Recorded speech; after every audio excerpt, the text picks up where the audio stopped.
December 7, 1941. The Japanese attack on Pearl Harbor instantly shattered America's isolationist posture. It forced a massive, immediate mobilization. The United States Army was largely ill-prepared for global war. Inducted in 1940, the reality was immediate service. Doyle Bruce, called up a year later, joined him. Their initial duty meant guard duty on the cold, wet reaches of the Puget Sound Peninsula.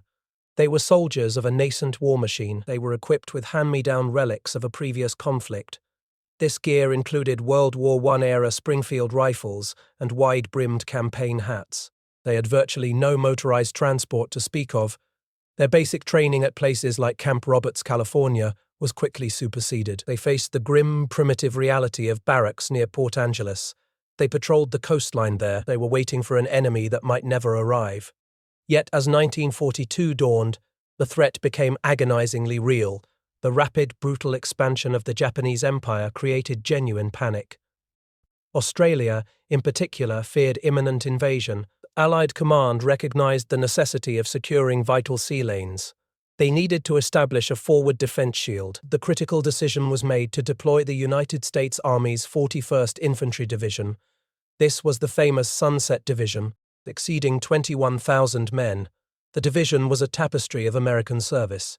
It featured a large contingent from the Montana National Guard. There was also a notable presence of Native American soldiers.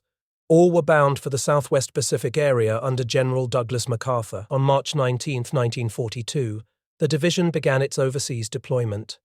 They boarded the converted troop transport HMS Queen Elizabeth in San Francisco.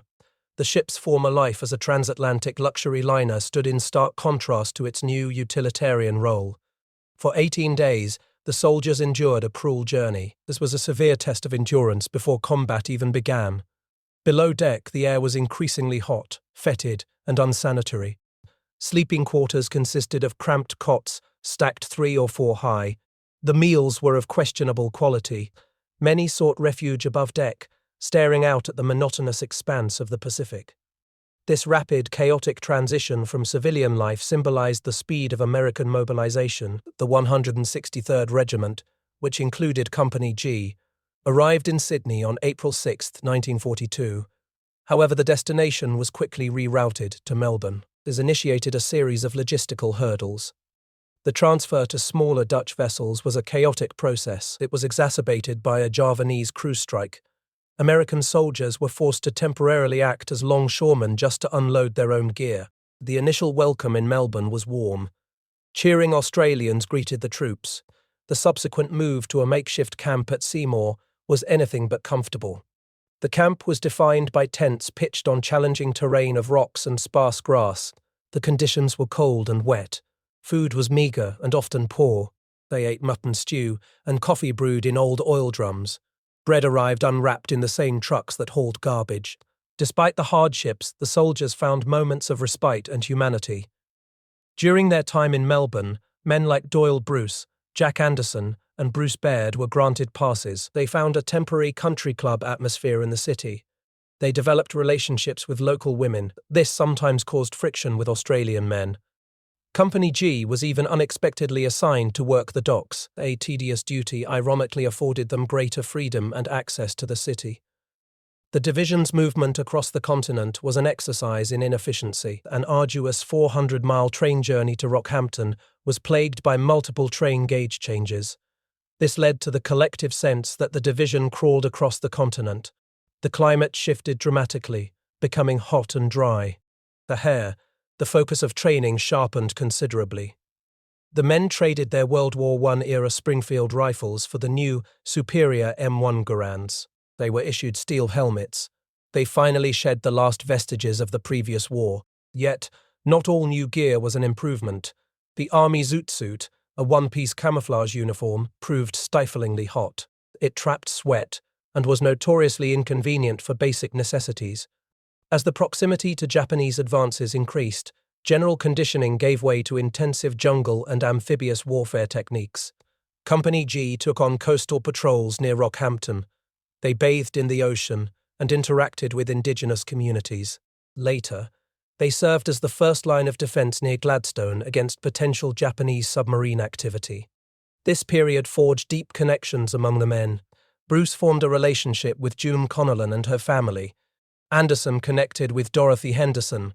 The rigorous training, coupled with the emotional anchors found in Australia, prepared them for the inevitable. By December 1942, the men faced poignant farewells at Gladstone Harbour. The men of Company G, including Bruce, Anderson, and Baird, were deployed to the crucible of New Guinea. They were ready to face the brutal reality of their first major combat deployment at Buna Sanananda. The transition from the makeshift camps of Australia to the infernal environment of the jungle was complete. The moment the men of the 163rd Regiment stepped onto New Guinea, everything changed. They entered a world that defied all previous notions of warfare. This was not the cold, sterile guard duty of the Puget Sound. It was not the relatively structured training of the Australian camps. This was a crucible of fire and jungle. Following the strategic disaster for Japan at Midway, Allied command shifted its focus. New Guinea was the key to protecting Port Moresby. It was also essential for eliminating the persistent threat to Australia. The island had to be secured at any cost. The environment itself was the first, most implacable enemy. The terrain was an infernal landscape of swamps and thick jungle. Muddy mountain trails were everywhere. The relentless heat and humidity rotted clothes right off the soldiers' backs. Movement was treacherous at every step. Deep mud swallowed boots whole. Kunai grass concealed not only enemy positions, but also biting gnats and swarms of mosquitoes. The American 32nd Division, who had preceded them, were largely unprepared for this environment. The 41st Division arrived as fresh reinforcements. They were quickly depleted, joining a battle already defined by logistical collapse. Disease was rampant. It was debilitating troops faster than enemy fire could. Dysentery, malaria, and dengue fever plagued the lines. The Japanese, meanwhile, were deeply entrenched. They had established formidable defensive positions near Buna and Sanananda. They utilized earth and log bunkers. These structures were impervious to anything but direct assault. Their fanaticism amplified the brutality of the close-quarters fighting. The Japanese showed a willingness to hold territory without resources. They fought fiercely until the last man. This horrified the Allied soldiers. The 163rd Regiment was tasked with securing the Saputo-Sanananda Road. This road was a crucial artery for Japanese reinforcement and evacuation. Boarding ships on Christmas Day 1942, they began their final deployment. They arrived at Port Moresby 2 days later. The 1st Battalion began the grueling crossing of the Owen Stanley Mountains. The 2nd Battalion, known grimly as Rankin's Racers, pushed forward aggressively. They reached the musket perimeter by January 7, 1943, for Company G. The true test began on January 9, 1943. This included Jack Anderson and Doyle Bruce. They moved to establish a roadblock on the Killerton track. The mission immediately dissolved into chaos. The company was ambushed, caught in a devastating crossfire. Rifle, machine gun, and mortar fire split their ranks. The peril was immediate and overwhelming. Sergeant Bruce Baird, pinned down, recounted enduring biting ants. These ants swarmed his foxhole while artillery shells whistled terrifyingly close. To reunite the company, the men were forced to dig a trench across the open Killerton track. They performed this monumental labor under continuous concentrated fire. By January 12, the 2nd Battalion had managed to consolidate a strong defensive position. This necessary step was confirmed 2 days later. A captured Japanese soldier revealed that evacuation orders were already in effect. This underscored the vital nature of the roadblock. The final, grinding phase of the campaign culminated in a coordinated Allied assault. The assault targeted the southernmost Japanese positions. It was a war fought at arm's length. Soldiers acted on instinct and desperation. They jumped into enemy foxholes, throwing back grenades before they could detonate. This extreme brutality, however, led to the most controversial and psychologically damaging event of the campaign. It was known simply as the hospital fight. Company G was ambushed from a structure they believed to be a hospital. This prompted a retaliatory assault marked by extreme prejudice. Doyle Bruce later justified the action. He stated that the Japanese had opened fire first. By doing so, they forfeited any protection the structure might have afforded. The result was the killing of both able-bodied and wounded enemy combatants. Bruce Baird, observing the aftermath, noted that the men seemed shaken and regretful. He also noted that they had efficiently cleared the building without taking prisoners. This incident profoundly shaped the perception of the enemy within Company G. It solidified an unofficial policy of shooting every Japanese soldier encountered, regardless of his condition. That animosity was further cemented by horrific discoveries. These included the body of Lieutenant Fisk. His remains showed clear evidence of cannibalism. This intensified American hatred and provided a grim justification for the refusal to take captives. Bruce personally witnessed human remains in Japanese cooking pots. He chillingly agreed with the necessity of the unofficial policy. This was due to the scarcity of guards and food. Following the declaration of victory at Buna and Gona by General MacArthur, the fight continued. On February 1, 1943, Company G embarked on the Kumusi River Patrol. Doyle Bruce described this simply as a grueling green nightmare. The initial phase required wading across the mile-wide Killerton Bay. This was a harrowing task. Men occasionally stepped into deeper water or became hopelessly stuck in the sucking mud. They did this all while carrying full packs. The following day brought the Kombela River and a significant firefight. Japanese machine gun fire poured from the opposite bank. The assault launched across the deep, fast-moving river. It was met with a steady rain of 81mm mortar fire. The sheer difficulty of survival often overshadowed the direct combat. Soldiers slept off the raised road in swampy land. The SO land inevitably flooded at night. This led to moments of dark humor as dry men laughed at their comrades who woke up submerged. Hygiene was non-existent. Water collected in helmets was the only source of sanitation. Dysentery was a universal affliction. Rations consisted mainly of Spam and Australian bully beef. These were warmed using a can of jellied gasoline. Hot meals were a fantasy. The jungle, which cut like a knife, combined with pervasive mud and rampant disease. This created constant suffering. That both Jack Anderson and Bruce Baird contracted malaria. They suffered its debilitating effects for years afterward, racked by disease, injury, dehydration, and the relentless pressure of an implacable enemy. The soldiers of the 163rd Regiment earned recognition for their tenacity. Tokyo Rose, broadcasting across the Pacific, gave them a chilling moniker that called them the Bloody Butchers of Sanananda. This was an appellation the men embraced as the most fitting description of their desperate expertise. Having survived the initial brutal crucible of New Guinea, they had become hardened veterans. They were masters of the environment they had barely survived. They were, henceforth, known as the Junglers. Company G had paid a steep price. By the end of the Kumusi River Patrol, only 80 to 80 men were fit for service.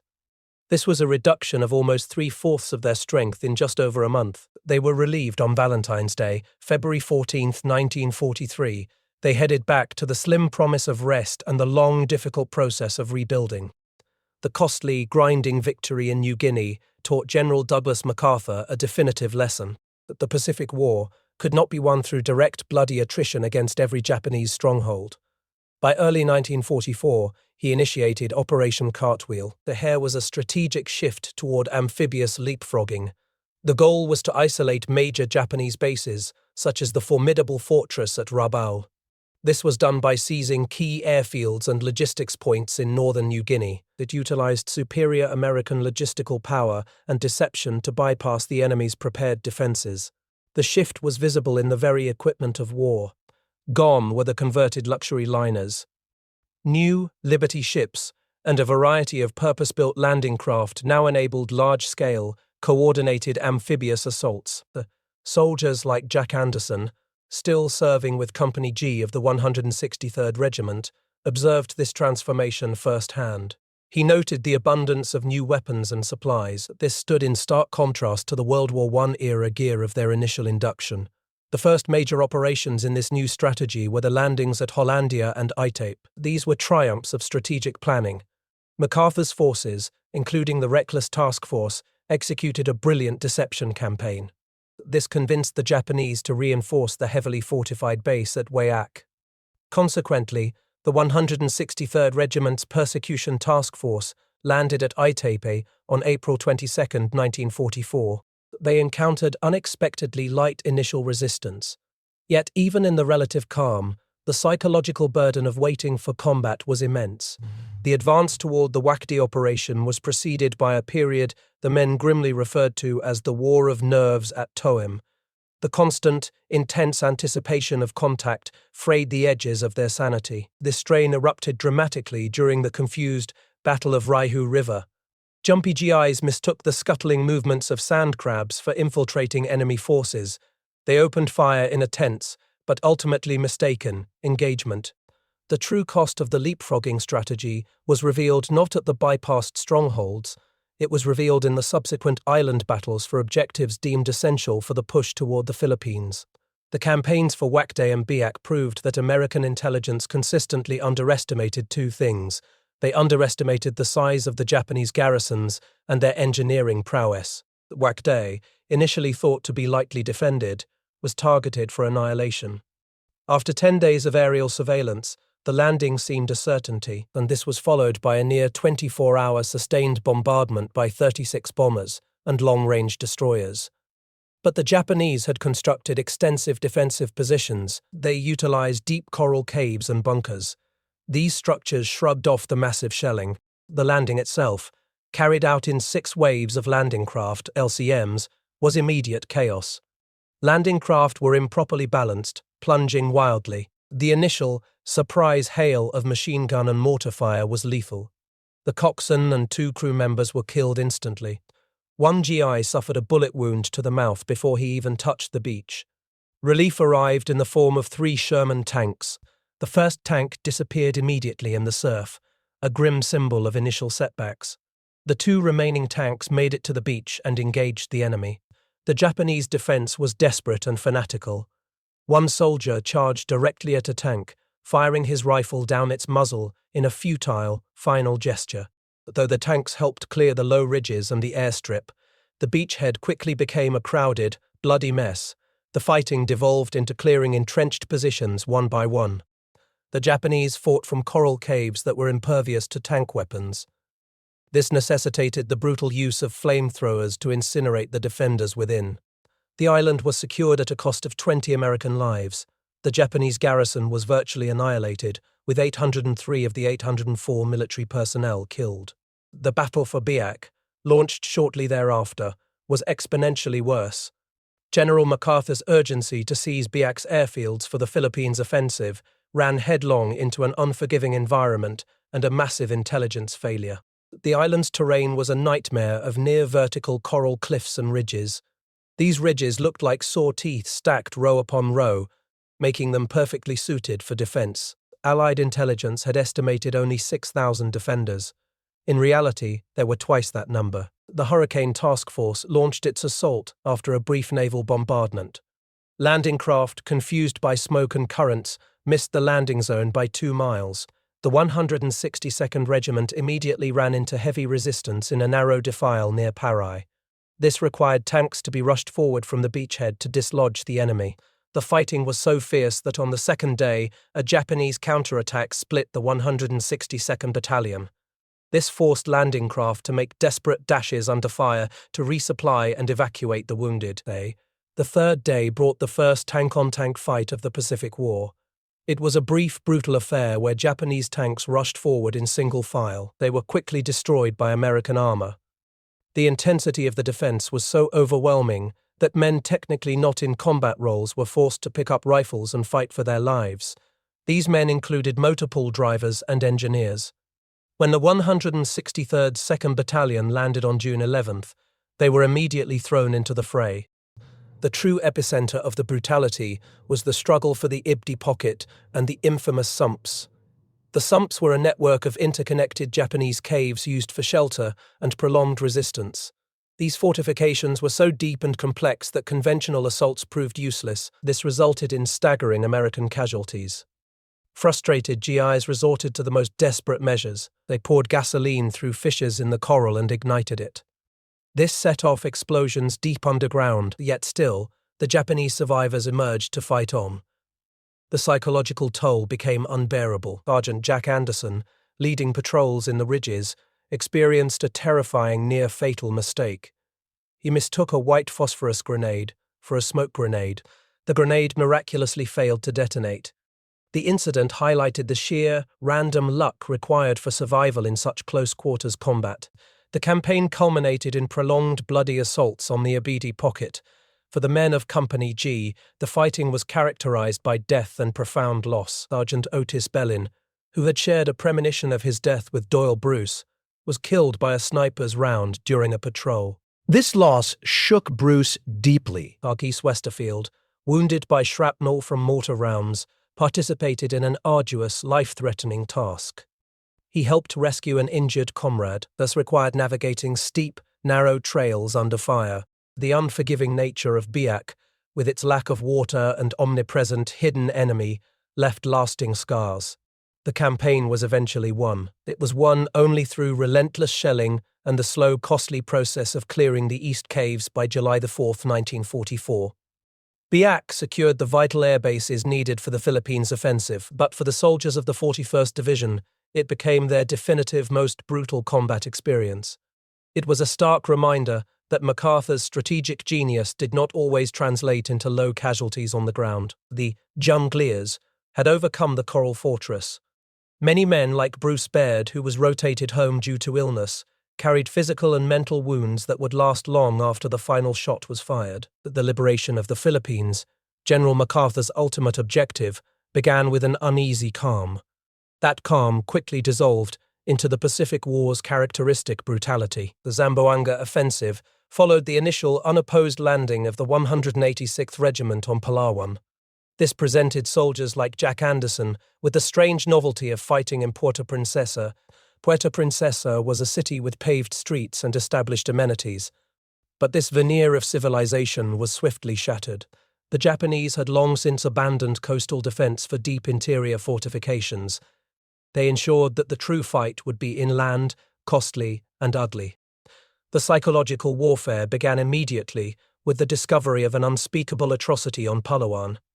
As American forces approached, the retreating Japanese soldiers crammed their American captives into a shelter. They doused the structure with gasoline and set it ablaze. Any prisoners attempting to flee the inferno were cut down by machine gun fire. This massacre was a crime so horrific it defied comprehension. It served as a grim catalyst. It intensified the resolve of the American forces and fueled a hatred for the enemy. This made an already merciless war even more unforgiving than for Company G. The journey to Mindanao was marked by physical misery before combat even commenced. They departed Mindoro on March 8, 1945. The seas were so rough that widespread seasickness swept through the ranks. This was accompanied by the relentless, maddening clang of a bell on their landing craft. The craft was rolling violently with the waves. When they finally landed on the Zamboanga Peninsula on March 10th, they were greeted not by fire, but by the pervasive threat of mines and booby traps, and days were left by the retreating enemy. This silent, unseen menace claimed lives long before direct contact was made. The campaign escalated into a grinding war of attrition in the hills around Zamboanga. The key defensive positions required the full application of America's technological superiority. These positions included the infamous Death Valley and the area near Blow Up Hill. Naval and air bombardment hammered the slopes, softening the defenses before the infantry assaults. These assaults were supported by tanks and artillery, yet even this overwhelming combined arms approach could not eliminate the need for grueling close-quarters combat against deeply entrenched Japanese pillboxes. The vulnerability of the American positions was dramatically revealed on March 13th with the Blow Up Hill incident. A massive mine, packed with explosives, detonated with spectacular force. It created a crater 300 yards wide. The blast sent men, trees, and earth flying skyward. Although Company G was spared the immediate blast, the explosion caused 83 casualties. It was a stark demonstration of the enemy's desperate engineering and the high cost of probing their defenses. By March 19th, the relentless uphill assaults toward the Japanese pillboxes were underway. Doyle Bruce, serving as a mortar squad leader, was wounded during this fighting. The following day, Company G found itself pinned down in a steep-sided valley, as this was a terrifying position where they felt like sitting ducks. They were completely vulnerable to enemy fire pouring down from the higher ground. The assault on Coconut Hill on March 21st devolved into hand-to-hand combat. This culminated in the shocking sight of one American wounded by a samurai sword, wielded by a desperate Japanese officer. Having secured the Zamboanga Peninsula, The 41st Division turned its attention to the Sulu archipelago, as islands were critical for controlling Japanese naval facilities. They also served as stepping stones for the eventual drive toward Borneo. The American advantage here was total. B-24 bombers, Marine Corsairs, and U.S. destroyers applied relentless pressure. They overwhelmed Japanese defenses before the infantry even landed. The landing on Sanga Island on April 2, 1945, was eerily quiet. This was a testament to the effectiveness of the pre-invasion bombardment. It also highlighted the crucial support of Filipino rebels, as local fighters, known as Borobos, were fierce allies and invaluable guides. Some even waded out into the surf, waving an American flag to greet the approaching troops. Company G's subsequent patrol of Bongao offered a brief, surreal moment of respite. The men secured the port and established positions on a small rise. They enjoyed the simple luxury of hot food, liberated Japanese beer and soda. This sudden merriment, however, was temporary. Stray bullets from Japanese machine guns, firing at Filipino guerrillas in the hills, whizzed through their encampment. This action wounded a BAR man and reminded them that the enemy was always near. The next day, a small Company G platoon, though undermanned, successfully neutralized a Japanese 20mm artillery position. They found 4 abandoned guns and extensive caches of supplies. This was a sign of the enemy's rapid, disorganized retreat. The focus then shifted to Jolo, the largest island. Substantial Japanese forces were entrenched there. The battle for Mount Daho saw the 1st and 3rd Battalions launch attacks against 400 defenders. These defenders were hidden in trenches, pillboxes, and bunkers, utilizing the mountainous terrain to their advantage. The fighting was characterized by brutal efficiency on the American side and increasing desperation on the Japanese. The crumbling morale of the Japanese forces was laid bare in the diary of Lieutenant Ryosuke Maya. His initial optimism upon arriving at Zamboanga in February had curdled into despair by March. He noted the constant, relentless work of American engineering units at night. He soon expressed little hope that by June, his entries detailed continued marching and a chronic lack of food. They also recorded the grim reality that military discipline had collapsed after General Tokichi Hojo announced that each unit was now on its own. Maya recorded desertions and the tragic necessity of shooting men who were too weak to keep up. The final, grueling mop-up operations on Jolo became a cruel war of attrition. On Mount Kabogan, American command faced a cave position believed to house up to 300 defenders. They made the tactical decision not to assault directly. Instead, they waited, utilizing Filipino guerrillas to control the freshwater sources. The defenders were left to be destroyed by thirst. This was a grim testament to the strategic patience required to minimize American casualties against a foe that refused to surrender. The fighting on Jolo remained intense. Private Hargis Westerfield's platoon, after an initial engagement, captured a critical area around a spring. Westerfield's classic patrols brought him into high-stakes, intimate contact with the enemy. He recounted approaching a foxhole containing a wounded Japanese soldier preparing to detonate a grenade. He also witnessed a Japanese officer sacrifice himself using a grenade to delay pursuers, allowing his men to escape. These were acts of desperate fanaticism that underscored the ferocity of the defense. The human cost was relentless. Company G, after 2 continuous weeks of combat, was missing up to half of its men. Westerfield later carried the body of his comrade Hoffman down mud-sided hills in heavy rain. This was a grueling task that triggered a profound reflection on the war's futility and the immense personal price paid. Despite the ferocity of the conflict, the soldiers, weary and hardened, carried on. They were securing the Sulu archipelago one ridge and one cave at a time. They were paving the way for the final, inevitable push toward victory. The final, grueling weeks of the Pacific War were characterized by a grim, unrelenting war of attrition. This war was fought not for grand strategic leaps but for the sheer annihilation of the last remaining pockets of resistance. For the men of Company G, the fighting on Jolo Island defined this agonizing end. It underscored the relentless psychological toll that had left veterans exhausted, traumatized, and obsessed with the constant presence of death. The mop-up operations were often more dangerous and frustrating than the initial invasions. On April 23rd, the 3rd Battalion was ordered to take a ridge on Mount Tumatangas. The resulting advance up a steep, open slope proved disastrous for Company L. It exposed them to precise Japanese rifle and machine gun fire from the high ground. The heavy casualties inflicted during this single day were a tragic, late-war reminder. The enemy, though starving and isolated, would still fight with suicidal determination. Even the most hardened soldiers felt the futility. Private Hargis Westerfield, having endured the chaos and filth of countless patrols, reflected on the senselessness of so many deaths. This sentiment was underscored by the simple human encounter with a Filipino child that briefly cut through the violence. The psychological landscape of the veteran was one of chronic strain. Sergeant Doyle Bruce, whose resilience had carried him through New Guinea and Biak, felt the constant threat of ambush. This fear sometimes manifested in unexpected ways, at a terrifying moment of feeling surrounded and threatened by a large crowd of Moro civilians near a prisoner enclosure. The men lived in a state of pathological alertness. Their senses were dulled only by exhaustion and endemic illness. Malaria, dengue fever, and dysentery were constant companions. The debilitating effects of chronic malaria would plague soldiers like Jack Anderson and Bruce Baird for years. They had adapted to a life where violence was a necessity and filth was routine. This reality was symbolized by the simple act of sharing a can of peas or an O. Henry bar. These were small, desperate comforts in a world defined by suffering. That, with sudden, terrifying finality, the war ended not with a ground assault, but with the flash of a new weapon half a continent away. The atomic bombing of Hiroshima on August 6, 1945, served as the ultimate devastating turning point. This was followed by Nagasaki on August 9th.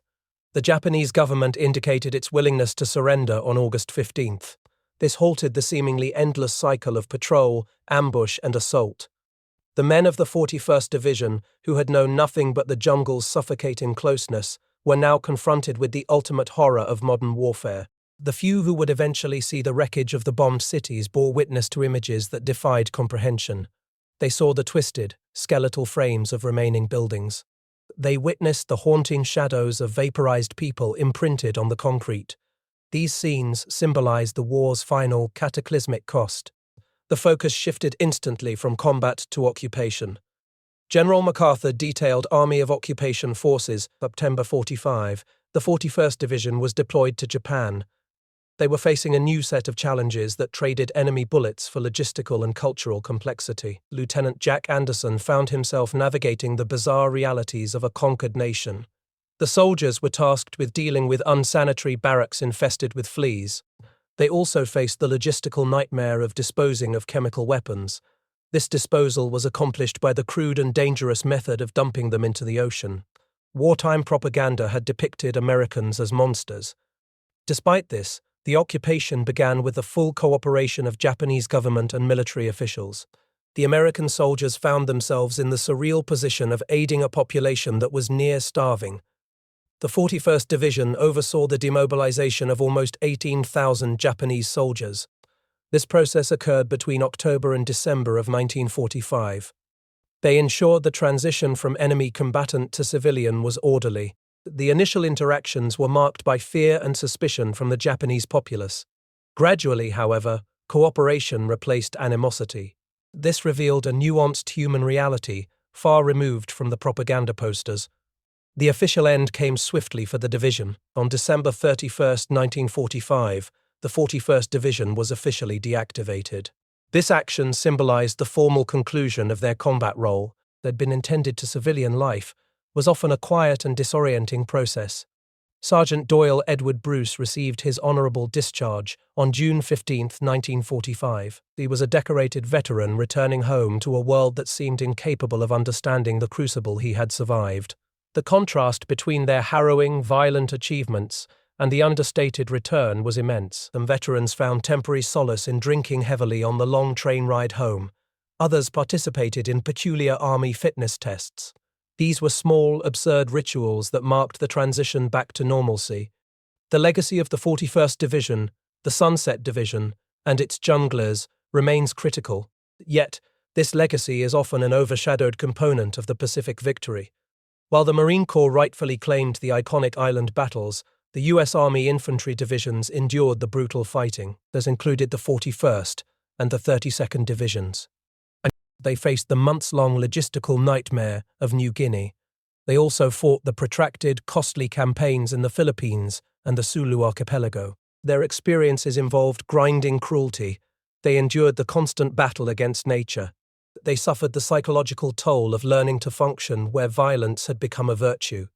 These sacrifices were essential in halting Japanese expansion. The men of Company G, from Jack Anderson to Doyle Bruce and Hargis Westerfield, returned home. They carried indelible physical and mental scars. Their lives were forever shaped by the reality of a war that was anything but swift or easy. Their story is a testament to the profound human cost paid by the foot soldiers. They fought and won the forgotten ground war of the Pacific. If you value these historical accounts, please subscribe to the channel and like this video. It helps us preserve these stories.